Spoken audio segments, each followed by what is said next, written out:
अस्सलाम वालेकुम। उम्मीद है आप खैरियत से होंगे। मैं सलाउद्दीन फैसल एक नए वीलॉग के साथ। आज एमक्यूएम का वफ्द खालिद मकबूल सदीकी की क़यादत में जमात इस्लामी के दफ्तर आया और वहाँ जमात इस्लामी की जो क़यादत है उससे मुलाकात की। जमात इस्लामी को जो है वो कायल करने की कोशिश की कि ये जो कराची के मेयर के इंतखाबात हो रहे हैं ये प्री पोल रेगिंग इसमें हो रही है, तो इसलिए इंतखाबात के अल्तवा के लिए जो है जो हम एहतजाज करने जा रहे हैं उसमें हमारा साथ दिया जाए। लेकिन हाफिज़ नईमुर रहमान ने जो है वो साफ़ तौर पे इनकार कर दिया। उन्होंने कहा कि जमात इस्लामी जो है वो इलेक्शन का अल्तवा नहीं चाहती। बिल्कुल आप ठीक कह रहे हैं कि प्री पोल रेगिंग जो है वो हो रही है। इसके अलावा जो इंतखाबी हल्का बंदियाँ हैं वो दुरुस्त नहीं हैं या वोटर लिस्टों में प्रॉब्लम है। लेकिन इन तमाम जो ख़दशात हैं उसके बावजूद जो इंतखाबात हैं वो अपने मुकर्रर वक्त पर होने चाहिए। यहाँ पे हाफिज़ नईमुर रहमान जो मेयर कराची के उम्मीदवार हैं उन्होंने डॉक्टर खालिद मकबूल सदीकी की काफ़ी जो है वो शर्मिंदा किया उनको अपने सामने। उनको याद करवाया कि आप मौजूदा हुकूमत और इससे पहले की हुकूमत का हिस्सा हैं। कराची की जो मेयर के इलेक्शन हैं जो इस हवाले से इंतखाबी फ़हरिस्तें हुई हैं, जो मरदमशुमारी हुई हैं, उन तमाम काबीना में जो है वो आप मौजूद थे और उनमें इसकी मंजूरी दी गई। तो अब आप हुकूमत में रह कर जो है वो अपोजिशन कैसे कर रहे हैं, क्योंकि ये आपके हाथों से इनकी मंजूरी हो चुकी है।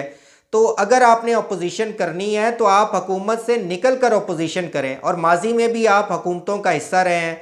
तो इस वजह से अगर इख्तियारात कम हैं तो वो इख्तियारात बाद में मिल भी जाएंगे, लेकिन इंतखाबात जो है वो मुकर्रर वक्त पर होंगे। हम इसीलिए जो है आने वाले दिनों में अपना कराची का जलसा भी कर रहे हैं ताकि इंतखाबात जो है वो वक्त पर हो सकें। हाफिज़ नईमुर रहमान ने जो है वो डॉक्टर खालिद मकबूल सदीकी की जो है वो काफ़ी छित्रोल की, आप कह लें बहुत ज़्यादा शर्मिंदा करते रहे। और जमात इस्लामी को पहले भी पता है कि जो इंतखाबात का बाईकाट है उसका तजर्बा जो है उनका अच्छा नहीं रहा, बल्कि उनको नुकसान हुआ।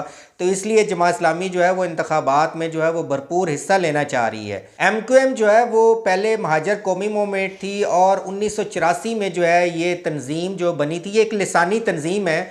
और इस तंजीम के बनाने में जो है वो जनरल ज़िया-उल हक का काफ़ी किरदार था, ताकि कराची में जो जमात इस्लामी है उसके ऊपर जो है उसका जो वोट बैंक है उसको तोड़ा जा सके, जमात इस्लामी के मकबूलियत को कम किया जा सके। क्योंकि जो यूनिवर्सिटी तलबा तंजीमें थी या कराची की जो सियासत थी उस पर जमात इस्लामी जो है वो गालिब थी। तो इसीलिए जो है 1984 में जो है वो एमक्यूएम को जो है यानी महाजर कौमी मूवमेंट को जो है वो वजूद में लाया गया। लेकिन 1947 में जो है महाजर का लफ्ज़ जो है वो निकाल के मुत्तहिदा कौमी मूवमेंट यानी एमक्यूएम जो है वो बना दिया गया, ताकि ये एक लिसानी तंजीम ना लगे, एक महाजरों की तंजीम ना लगे या उर्दू स्पीकिंग अफराद की तंजीम ना लगे, बल्कि कौमी सतह की एक जमात बन सके। लेकिन एमक्यूएम कौमी सतह की जमात ना बन सकी। उसकी बुनियादी वजह इसकी भत्ताखोरी में मुलव्वस होना, इसकी टारगेट किलिंग में मुलव्वस होना, कराची के अमन को ख़राब करना, बोरी बंद लाशों में मुलव्वस होना। तो ये तमाम मामलात की वजह से ये जमात जो है वो सिर्फ़ कराची तक जो है महदूद रही। 2018 में जो है वो इस जमात के कई टुकड़े हुए, जिनमें पाक सरजमीन पार्टी मुस्तफ़ा कमाल ने बनाई। इसके अलावा फ़ारूक सत्तार एमक्यूएम हकीकी की तरफ चले गए। महाजर कौमी मूवमेंट इसी तरह जो है वो बनी रही। इस एमक्यूएम पाकिस्तान बनी, एमक्यूएम लंदन बनी। तो एमक्यूएम जो है वो टुकड़ों में डिवाइड हो गई और उसका जो कराची के ऊपर खौफ था वो ख़त्म हो गया। तो इस खौफ के ख़ात्मे के बाद जो है लोग आज़ाद हुए और उसके बाद कराची में पाकिस्तान तहरीक इंसाफ ने सबसे ज़्यादा सीट्स जो हैं वो जीती। अब इमरान खान के बुक्स में एक दफ़ा फिर इन जमातों को इकट्ठा किया जा रहा है, और इकट्ठा करने का जो टास्क है वो गवर्नर सिंध जो है कामरान टेसोरी जो है वो सर अंजाम दे रहे हैं। और कामरान टेसोरी जो है वो किसी के कहने पे ही इनको इकट्ठा कर रहे हैं, क्योंकि उनकी अपनी जो पोजीशन है या उनकी शख्सियत है उसके हवाले से एमक्यूएम को पहले तहफ़्फ़ुज़ात थे और एमक्यूएम जो अलग हुई थी वो उन्हीं की वजह से अलग हुई थी। तो अब जो है एमक्यूएम को इकट्ठा किया जा रहा है, यानी कि कराची को दोबारा उसी दलदल में धकेला जा रहा है जहां से कराची इस वक्त निकल चुका है। अब इस वक्त कराची में पहले से बहुत ज़्यादा अमन है। तो इस वक्त एमक्यूएम को इकट्ठा किया जा रहा है, उसका इल्ज़ाम जो है वो सरेआम इस्टेब्लिशमेंट पर लग रहा है। तो इस्टेब्लिशमेंट को भी सोचना चाहिए और इस हवाले से क्लैरिफाई करना चाहिए।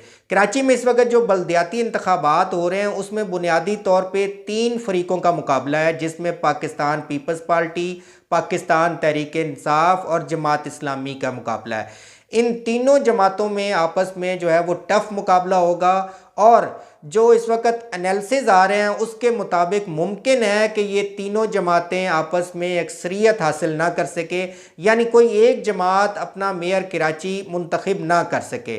तो ये तीनों जमातों में से दो जमातें आपस में इत्तेहाद करेंगी तो कराची का मेयर जो है वो मुंतखब हो सकेगा।